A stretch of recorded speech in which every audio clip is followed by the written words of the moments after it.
ଓଡ଼ିଶାବାସୀଙ୍କ ଜୀବନ ଓ ଜୀବିକାର ସୁରକ୍ଷା ଆମ ସରକାରଙ୍କ ସର୍ବୋଚ୍ଚ ପ୍ରାଥମିକତା।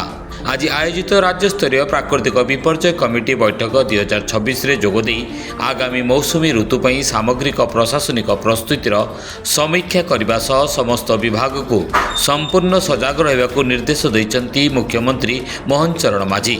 ଭୌଗୋଳିକ ସ୍ଥିତି ଓ ଜଳବାୟୁ ପରିବର୍ତ୍ତନ କାରଣରୁ ଆମ ରାଜ୍ୟ କ୍ରମାଗତ ଭାବେ ବହୁବିଧ ସଂକଟର ସମ୍ମୁଖୀନ ହେଉଥିଲେ ହେଁ ଆମର ସୁଚିନ୍ତିତ ପ୍ରାକ୍ ପ୍ରସ୍ତୁତି ଶୂନ୍ୟ ମୃତ୍ୟୁହାର ନୀତି ଆଜି ବିଶ୍ୱସ୍ତରରେ ଏକ ଅନନ୍ୟ ନିଦର୍ଶନ ସୃଷ୍ଟି କରିଛି, ଯାହା ନିକଟରେ ପୁରୀ ବ୍ରିକ୍ସ ସମ୍ମିଳନୀରେ ସଦସ୍ୟ ରାଷ୍ଟ୍ରସମୂହଙ୍କ ଦ୍ୱାରା ଉଚ୍ଚ ପ୍ରଶଂସିତ ହୋଇଛି।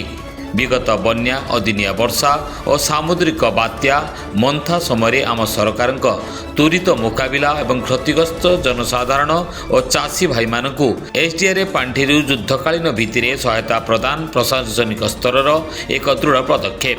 ଚଳିତ ବର୍ଷ ଏଲିନୋର ଆଶଙ୍କାକୁ ଦୃଷ୍ଟିରେ ରଖି ଖରିଫ ଫସଲର ସୁରକ୍ଷା ଲାଗି ରାଜ୍ୟସ୍ତରୀୟ ମନିଟରିଂ ମେକାନିଜିମ୍ ସହ ପଞ୍ଚାୟତ ସ୍ତରରେ ନିରୀକ୍ଷଣ ସମିତି ଗଠନପୂର୍ବକ ସାର ଓ ବିହନର କଳାବଜାରୀ ରୋକିବାକୁ ଜିଲ୍ଲାପାଳମାନଙ୍କୁ ସିଧାସଳଖ ଦାୟିତ୍ୱ ଦେଇଛନ୍ତି ମାନ୍ୟବର ମୁଖ୍ୟମନ୍ତ୍ରୀ।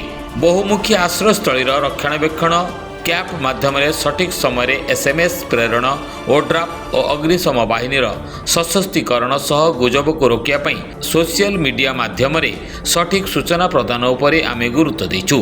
ସଂକଟ ସମୟରେ ହୋଲ୍ ଅଫ୍ ଗଭର୍ଣ୍ଣମେଣ୍ଟ ଆଭିମୁଖ୍ୟ ନେଇ ସମସ୍ତ ବିଭାଗ ମଧ୍ୟରେ ଉପଯୁକ୍ତ ସମନ୍ୱୟ ରକ୍ଷା କରିବାକୁ ଆହ୍ୱାନ ଦେଇଛନ୍ତି ମାନ୍ୟବର ମୁଖ୍ୟମନ୍ତ୍ରୀ। ଆସନ୍ତୁ ସମସ୍ତେ ମିଶି ଓଡ଼ିଶାର ସ୍ୱାଭିମାନ ଓ ସଂକଳ୍ପକୁ ଆହୁରି ସୁଦୃଢ଼ କରିବା ସହ ଏକ ସୁରକ୍ଷିତ ଓ ସମୃଦ୍ଧ ଓଡ଼ିଶା ଗଠନ ପାଇଁ ବଦ୍ଧପରିକର ହେବା। Bureau report, free to speak.in।